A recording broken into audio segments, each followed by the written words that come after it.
Bismillahirrahmanirrahim. Assalamualaikum warahmatullahi wabarakatuh. Ya, di sini kita ketemu lagi untuk mata kuliah keperawatan kesehatan jiwa. Ya, di mana topik kali ini adalah tentang konseptual model keperawatan jiwa. Nah, jadi nanti di sini kita membahas tentang model-model dalam keperawatan jiwa, yaitu kita belajar dari beberapa teori yang menjelaskan tentang praktek dalam keperawatan jiwa. Ya, jadi di dalam keperawatan jiwa itu ada spesifikasi lagi nanti, ya, model berdasarkan teorinya siapa, ya nanti kita bahas di sini, dan juga nanti kita bahas sekalian untuk topik tentang peran perawat dalam keperawatan jiwa, baik itu mulai dari intervensi primer, sekunder, dan tersier. Nah, kita mengenal dulu tentang konsep teori dan model keperawatan. Ya, kita bahas untuk konsepnya sendiri, ya, penjelasannya. Yang pertama tentang teori. Ya, teori itu adalah suatu hubungan dari beberapa konsep atau suatu kerangka konsep yang memberikan suatu pandangan sistematis terhadap suatu fenomena atau terhadap suatu kejadian. Ya, jadi ini yang dinamakan dengan teori.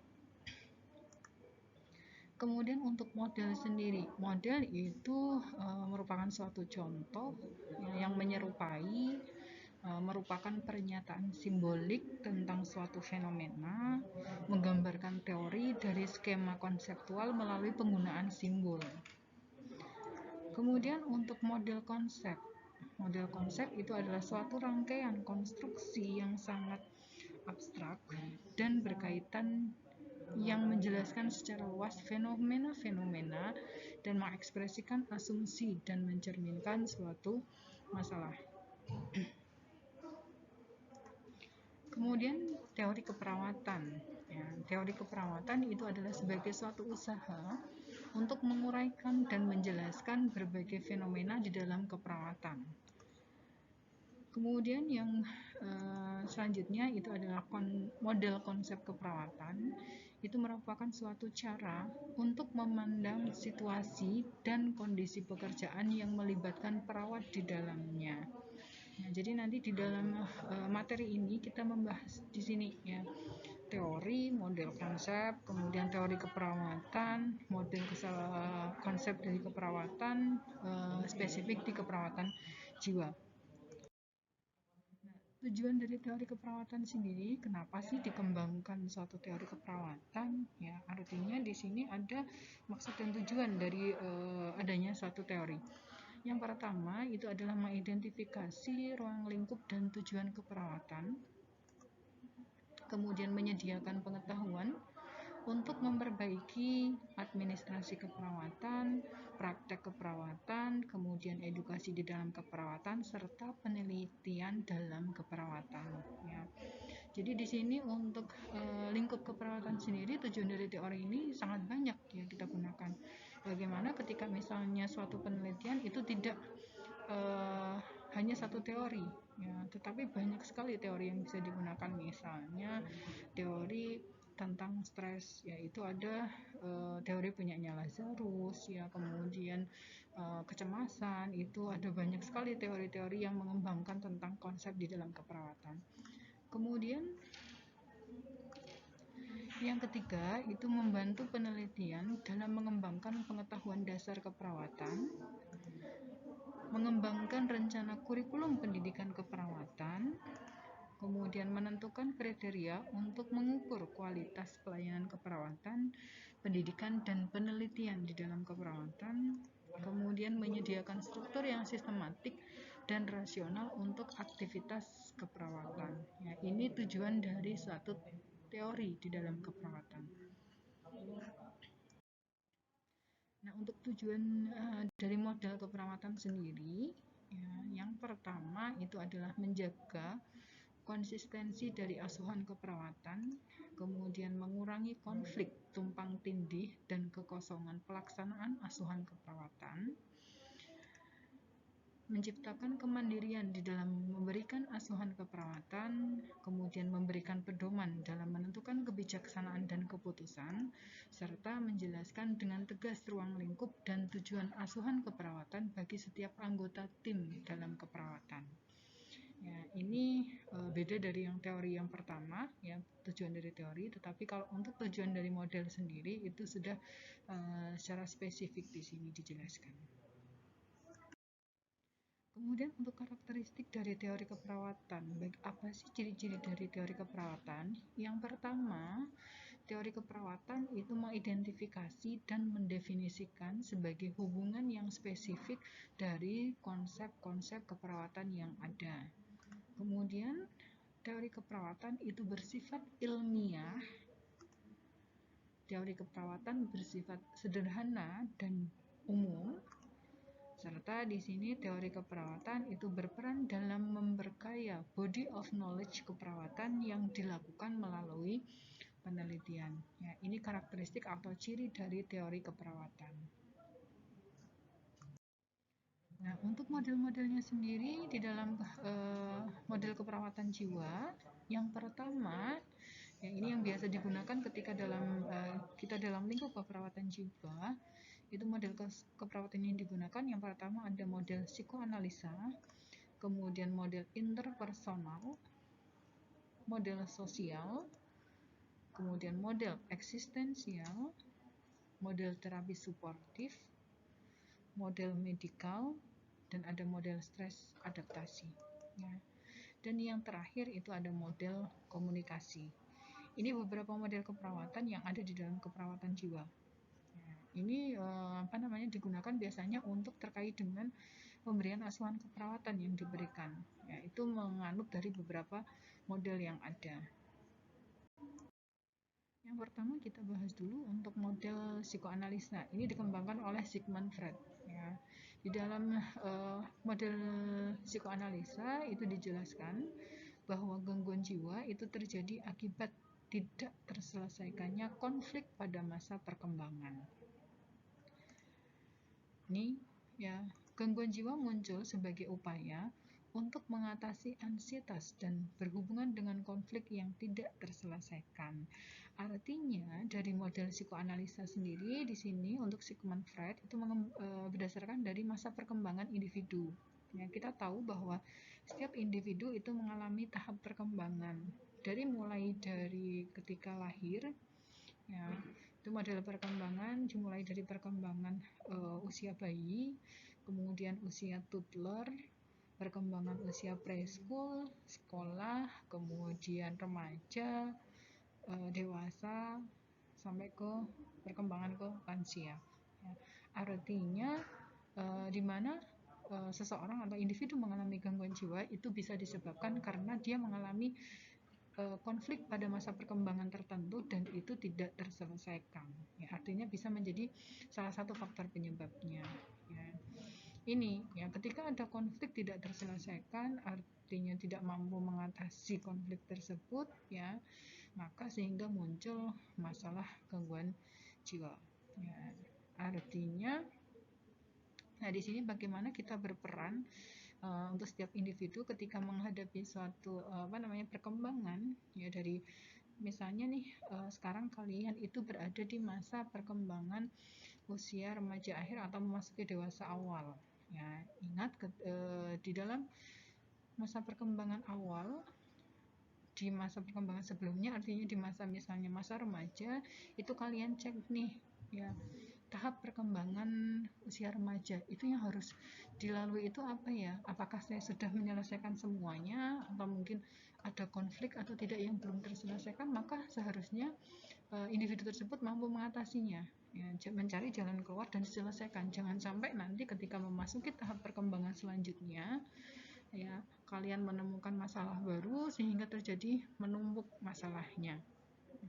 Nah, itu bisa resiko mengalami gangguan jiwa. Biasanya diawali dari stres dulu, ya, muncul banyak masalah, stres, kemudian ansietas, sampai nanti bisa terjadi depresi atau resiko bunuh diri dan lain sebagainya. Itu ke masalah yang berat. ya, sehingga ketika terjadi konflik dari masa perkembangan sebelumnya, harapannya adalah sudah terselesaikan dulu. Nah, untuk proses terapeutiknya, apa yang bisa dilakukan? Menurut Fred, itu dari proses terapeutik yang pertama bisa menginterpretasikan perilaku atau memperbaiki pengalaman masa lalunya. Nah, ini yang bisa dilakukan nih ketika kalian misalnya atau kita mempunyai konflik yang belum terselesaikan. Alangkah baiknya sebelum melewati masa perkembangan selanjutnya, ini harus diselesaikan dulu atau perbaiki pengalaman masa lalu. Ya, kemudian yang kedua, untuk peran klien di sini adalah klien mampu mengungkapkan semua pikiran dan mimpi atau harapannya. Kemudian untuk peran terapisnya adalah di sini terapis harus mampu menginterpretasikan pikiran dan mimpi dari klien. Ini proses keperawatan yang bisa dilakukan berdasarkan model konsep model psikoanalisa. Kemudian model yang selanjutnya ada model interpersonal. Model interpersonal ini dikembangkan oleh Sullivan and Pavlov. Ya, Pavlov di sini dan Sullivan menjelaskan bahwa gangguan jiwa itu terjadi karena adanya ansietas yang timbul dan dialami dalam hubungan interpersonal. Nah, ini hubungan interpersonal itu artinya hubungan antara satu individu dengan individu yang lain. Ya, artinya di mana individu tersebut tidak mampu melakukan hubungan interpersonal dengan orang lain, ya, sehingga ketika terjadi suatu kontak interpersonal atau hubungan interpersonal, biasanya dia akan mengalami kecemasan yang berat. Ya, itu sudah menjadi salah satu tanda atau gejala dari gangguan jiwa. Nah, di mana di sini biasanya ketakutan mendasar pada manusia itu membutuhkan rasa aman dan kepuasan dari hubungan interpersonal yang memuaskan. Ya. Artinya, kalau bagi individu yang normal, ya, kita hidup harus membutuhkan interaksi dengan orang lain, harus berhubungan dengan orang lain. Ya, biasanya harapannya kan kita aman, nyaman untuk menjalin hubungan dengan orang lain, tetapi ada juga individu yang mengalami masalah, tidak mampu melakukan interaksi atau hubungan dengan orang lain. Ya, ini model dari interpersonal. Ya. Untuk asuhan keperawatannya seperti apa? Ini untuk proses terapeutiknya yang bisa dilakukan. Yang pertama adalah menjalin hubungan perawat dan klien, di mana di sini perawat dan klien harus membangun rasa aman. Terapis membantu pasien untuk memperoleh hubungan saling percaya dan meningkatkan hubungan interpersonal. Untuk peran klien sendiri di sini harapannya klien mampu mengungkapkan perasaan cemasnya atau membagi perasaan cemasnya kepada terapis. Sedangkan untuk peran terapisnya di sini adalah terapis harapannya mampu mengembangkan hubungan untuk saling percaya, membina hubungan saling percaya dengan klien, kemudian memunculkan rasa empati terhadap pasien, membantu pasien dalam mengklarifikasi situasi atau mengeksplorasi perasaan klien. Ya, jadi kita bantu di sini pasiennya untuk bisa mengungkapkan perasaannya atau situasi yang dia rasakan seperti apa. Kemudian yang ketiga itu ada model eksistensial. Ini dikembangkan oleh Peirce, Glaser, Ellis, Roger, dan Frank. Di mana di sini model ini menyatakan bahwa kehidupan akan penuh arti jika manusia dapat menerima dirinya sepenuhnya. Penerimaan terhadap diri itu dapat dicapai melalui hubungan dengan orang lain. Apabila di sini individu itu gagal untuk menerima dirinya sendiri, maka bisa terjadi penyimpangan perilaku. Artinya di sini dari model eksistensial itu kita mengenalnya dari istilah apa ya? Dari harga diri seseorang, ya. Bagaimana di situ harapannya setiap individu itu mampu menerima dirinya, baik itu menerima kekurangan atau kelebihannya. Ya. Kalau ini dari penerimaan terhadap diri itu dapat dicapai melalui hubungan dengan orang lain. Nah, ini ada kaitannya dengan model yang sebelumnya ya. Jadi di mana untuk individu itu harus saling berinteraksi dengan yang lainnya. Nah, biasanya ini muncul ketika terjadi individu tidak dapat menerima diri sepenuhnya, dia mengalami gagal, terjadi penyimpangan perilaku. Itu kita bisa contoh misalnya pada kasus pasien yang HDR, harga diri rendah, artinya dia tidak mampu menerima kekurangan yang ada dalam dirinya. Ya, nanti muncul di sini gangguan perilaku atau penyimpangan perilaku yang ada. Biasanya dia akan menghindari interaksi dengan orang lain, akan lebih sering menyendiri. Ya. Ini model eksistensial. Nah, untuk proses keperawatannya sendiri itu yang pertama di sini. Untuk proses terapeutik yang bisa diberikan itu adalah klien dianjurkan untuk menggali dan menerima diri serta dibantu untuk mengendalikan perilakunya. Ya, jadi kita bantu pasien di sini untuk menggali kelebihan atau kemampuan yang dimiliki oleh pasien itu apa. Nah, itu dikembangkan ya untuk menutupi kekurangan yang ada. Ya, jadi digali di sini. Nah, menerima diri serta dibantu untuk mengendalikan perilaku, untuk bantu untuk mengontrol perilaku pasien. Peran klien di sini, ya klien itu harus bertanggung jawab terhadap perilakunya, kemudian klien mampu berpartisipasi dalam pengalaman untuk belajar menerima diri. Untuk peran terapisnya, di sini terapis harus mampu membantu pasien untuk mengenal nilai diri sendiri, artinya menggali terkait dengan konsep dirinya.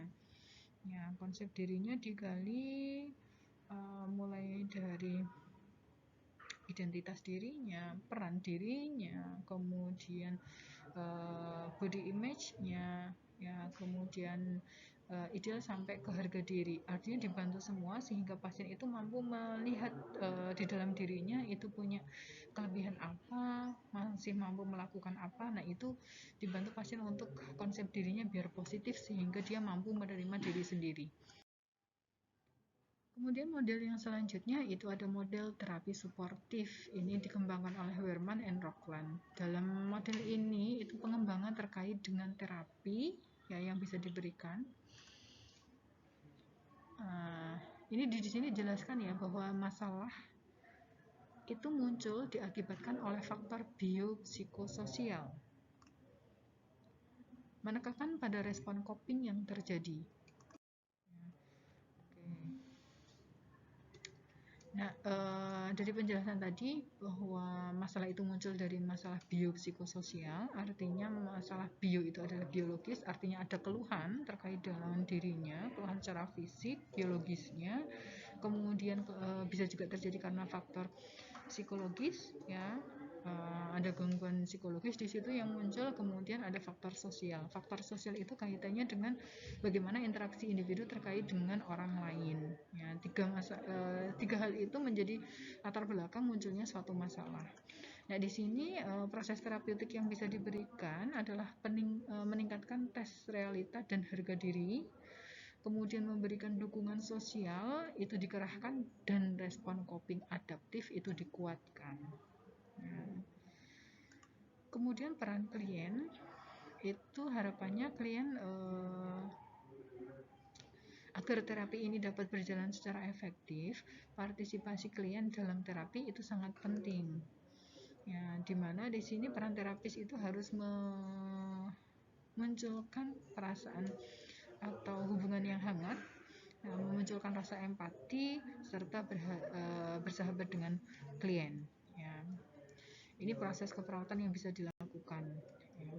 Kemudian model yang selanjutnya ada model medikal. Ini dikembangkan oleh Meyer, Kaplan, Spitzer, dan French. Di sini dijelaskan bahwa gangguan perilaku itu diakibatkan oleh proses penyakit biologis. Gejala muncul sebagai kombinasi dari faktor fisiologis, genetik, lingkungan, dan faktor sosial. Ya, itu kita bisa lihat misalnya pada kasus pasien-pasien nih yang sedang sakit ya, seseorang yang mengalami kondisi sakit itu biasanya di situ muncul berbagai gejala ya. Satu, kombinasi dari faktor fisiologis itu artinya dia muncul rasa sakit atau keluhan yang dirasakan sakit, pusing atau yang lainnya terkait dengan penyakitnya.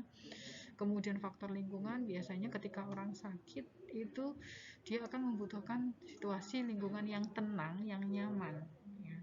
Ketika lingkungan tidak mendukung, artinya lingkungannya misalnya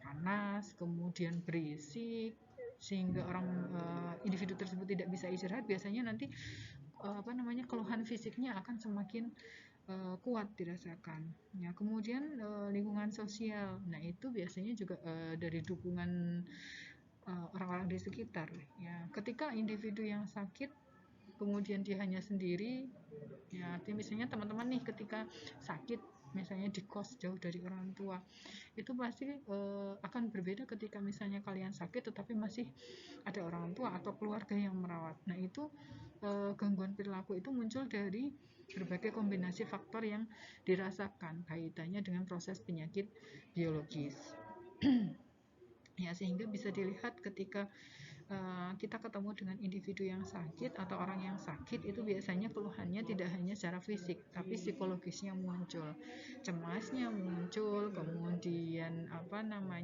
tidak bisa tidur ya. Itu adalah gejala-gejala psikologis yang menyertai kaitannya dengan proses penyakit biologis. Untuk proses keperawatannya, proses terapeutik yang bisa diberikan, yang pertama ada terapi somatik.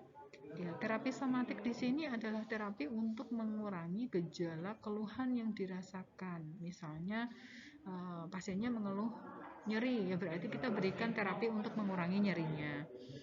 Kemudian proses terapeutik yang lainnya adalah terapi interpersonal. Terapi interpersonal itu adalah kita memberikan terapi kaitannya dengan hubungan interpersonalnya ya, untuk bagaimana menciptakan atau memberikan dukungan ke pasien. Untuk peran kliennya di sini adalah melaksanakan pengobatan serta melaporkan efek obat yang diberikan. Peran terapis yaitu menggunakan kombinasi antara terapi somatik dan terapi interpersonal ya. Nah, untuk terapi interpersonal sebenarnya kita bisa menggunakan terapi yang sederhana dengan memberikan ketika kita memberikan asuhan keperawatan adalah gunakan komunikasi terapeutik, komunikasi yang tujuannya adalah untuk kesembuhan pasien. Kemudian model yang selanjutnya ada model sosial, ini dijelaskan oleh Sas dan Kaplan. Faktor sosial dan lingkungan itu menyebabkan stres yang menimbulkan ansietas dan gejala gangguan jiwa. Individu mempunyai kemampuan pertahanan diri yang berbeda tergantung dari genetik, pengaruh lingkungan, sifat, tingkat stres, serta coping yang tersedia. Ya, dari model sosial ini kita lihat nih ya, faktor sosial dan lingkungan itu menyebabkan stres yang menimbulkan ansietas atau gejala gangguan jiwa. Artinya sebenarnya gangguan jiwa itu tidak terjadi hanya karena faktor genetik keturunannya ada, tetapi ini juga mempengaruhi faktor sosial atau lingkungan. Misal contoh nih, pada kasus-kasus masalah gangguan jiwa pada remaja itu biasanya disebabkan karena ini faktor sosial dan lingkungan ya. Contoh misalnya si X, dia berada atau bergaul dengan teman-teman yang si X ini dari kalangan sosial menengah, kemudian lingkungannya ya, teman-temannya dia bermain itu adalah dari status sosial menengah ke atas ya, yang mana misalnya dari penampilannya itu menggunakan produk-produk yang branded semua, HP-nya yang harus iPhone. Nah, sedangkan dia sendiri tidak mampu mengikuti gaya sosial atau gaya di kelompok sosialnya. Nah, itu biasanya akan menimbulkan masalah-masalah gangguan jiwa. Dia merasa tertekan, kemudian merasa minder atau merasa saya harus sama dengan teman-temannya, sehingga dia menimbulkan gejala-gejala misalnya dia melakukan suatu hal yang misalnya yang seharusnya tidak dilakukan, ya, atau bisa muncul misalnya dia depresi, ya. Biasanya kalau kebanyakan nih contoh kasusnya yang pernah saya temui ketika praktek di RSC itu, kalau remaja itu banyaknya adalah di hubungan interpersonal antara lawan jenis nih, ya. Ketika kalian punya teman dekat, ya, itu ada yang dia baru lulus SMA, dia punya pacarnya itu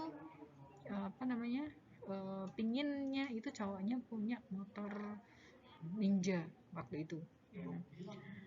Sedangkan si X ini dia dari orang yang mohon maaf kemampuannya terbatas, ya, sehingga tidak bisa mengikuti apa yang diinginkan oleh pacarnya. Dia itu sampai dirawat di RSC di Magelang waktu itu, ya, hanya karena pacarnya itu pingin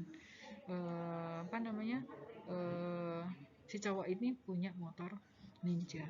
Nah, itu disebabkan karena faktor sosial atau lingkungan, ya. Itu contoh sederhana dari keperawatan jiwa di mana di sini menggunakan model sosial. Nah, untuk proses keperawatannya, untuk proses terapeutiknya itu kita bisa membantu klien mengenangani masalah di dalam sistem sosialnya.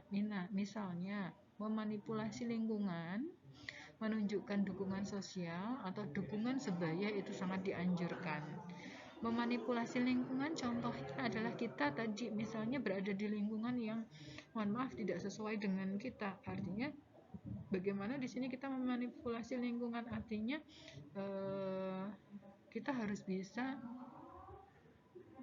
ketika lingkungan kita itu adalah lingkungan yang toksik, artinya memunculkan hal-hal banyak negatifnya, maka ya kita harus hindari, ya, kita cari lingkungan yang sesuai, ya. Kemudian menunjukkan dukungan sosial, artinya memberikan dukungan kepada individu tersebut, kepada klien tersebut, serta kalau misalnya ini dukungan sebaya dianjurkan, artinya kalau misalnya si X atau si klien ini masih remaja, ya harapannya adalah dukungannya adalah teman-teman sebayanya, ya, sehingga itu akan sangat mudah sekali memberikan pengaruh.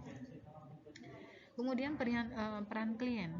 Diharapkan klien mau mengemukakan masalah kepada terapis untuk mendapatkan keputusan.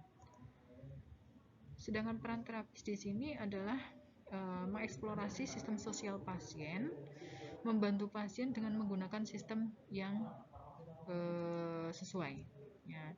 Jadi di sini kita bantu nih, ya, gali dulu, mengeksplorasi sistem sosial pasiennya bagaimana, lingkungannya pasiennya di keluarga bagaimana, lingkungan pasiennya di luar rumah seperti apa, ya. Kemudian bantu di sini pasien untuk menggunakan sistem yang sesuai. Kemudian kita lanjut ke model stres adaptasi. Ini sangat familiar sekali, ya. Kalian sudah belajar di falsafah itu sudah ada, ya, model adaptasi. Stres adaptasi dikembangkan oleh Callista Roy. Model ini meyakini bahwa individu berpotensi sehat sakit, memiliki kemampuan adaptasi yang meliputi fisik, konsep diri, peran, dan saling ketergantungan. Individu mempunyai pertahanan diri yang berbeda tergantung dari genetik, pengaruh lingkungan, sifat dan tingkat stres, serta coping yang tersedia. Ya.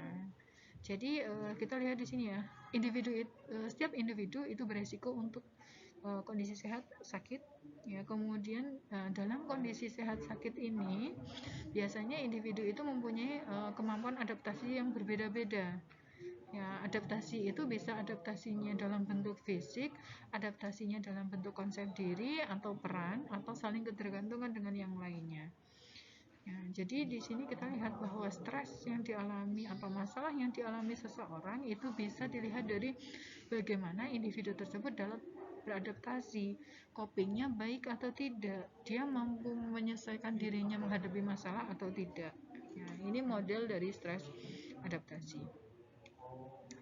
Dasar holistik dari praktek keperawatan jiwa itu mengkaji seluruh aspek individu dan lingkungan sekitarnya. Nah, Kemudian untuk model komunikasi ini suatu penyimpangan perilaku itu terjadi jika pesan yang disampaikan tidak jelas. Oh, ini pasti ya, artinya satu masalah itu bisa terjadi apabila biasanya karena adanya miskomunikasi. Ya.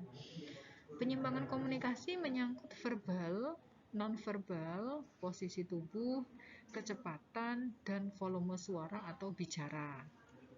Nah, jadi bagaimana di sini verbalnya, ya, penyampaiannya bagaimana, nonverbalnya bagaimana.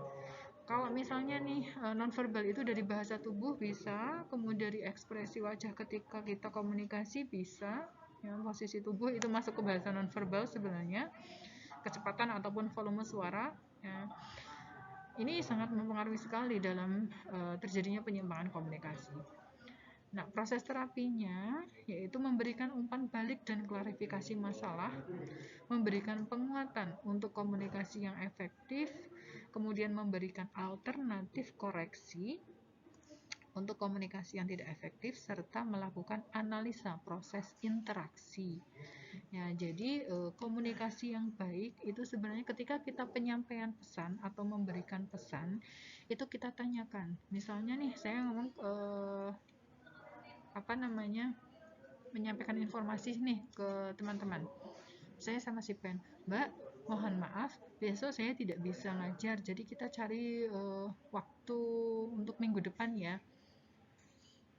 Misalnya kalau via telepon, ya kalau misalnya dari komunikasinya lewat WhatsApp, artinya kita bisa membaca, ya.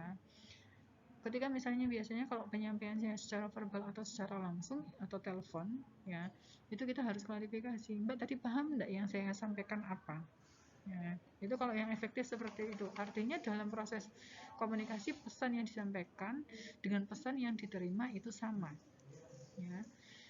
Nah, itu dalam proses terapi untuk model komunikasi. Nah, kemudian dari kita lanjut ke topik yang selanjutnya, yaitu tadi terkait dengan model dalam keperawatan jiwa. Ya, sekarang kita masuk ke keperawatan jiwanya sendiri. Ya, dimana di sini dalam keperawatan jiwa itu adalah suatu bidang spesialistik praktek keperawatan yang menerapkan teori perilaku manusia sebagai ilmunya dan penggunaan diri sendiri sebagai terapeutik, sebagai kiatnya atau sebagai terapinya. Ya, jadi di dalam keperawatan jiwa itu teori perilaku kita fokus ke teori perilaku, artinya kita menangani atau mengkaji atau menangani masalah perilaku manusia, kemudian untuk terapinya ya kita menggunakan perilaku juga. Nah, aktivitas dari perawat jiwa sendiri yang pertama itu adalah perawat mampu melakukan aktivitas pemberian asuhan keperawatan langsung kepada klien, kemudian melakukan aktivitas komunikasi, serta aktivitas dalam pengelolaan atau manajemen keperawatan. Nah, untuk peran perawat jiwa, itu yang pertama, perawat jiwa memiliki peran dalam 3 tingkatan pelayanan. Ya, artinya perannya di sini yang pertama itu peran dalam prevensi primer, kemudian prevensi sekunder, dan prevensi tersier. Ya, ini peran perawat jiwa. Ya, jadi dibagi menjadi 3 tingkatan. Yang pertama untuk peran dalam prevensi primer, pencegahannya. Ya, ini primer itu pencegahan. Yang pertama kita bisa memberikan penyuluhan kesehatan tentang prinsip-prinsip sehat jiwa.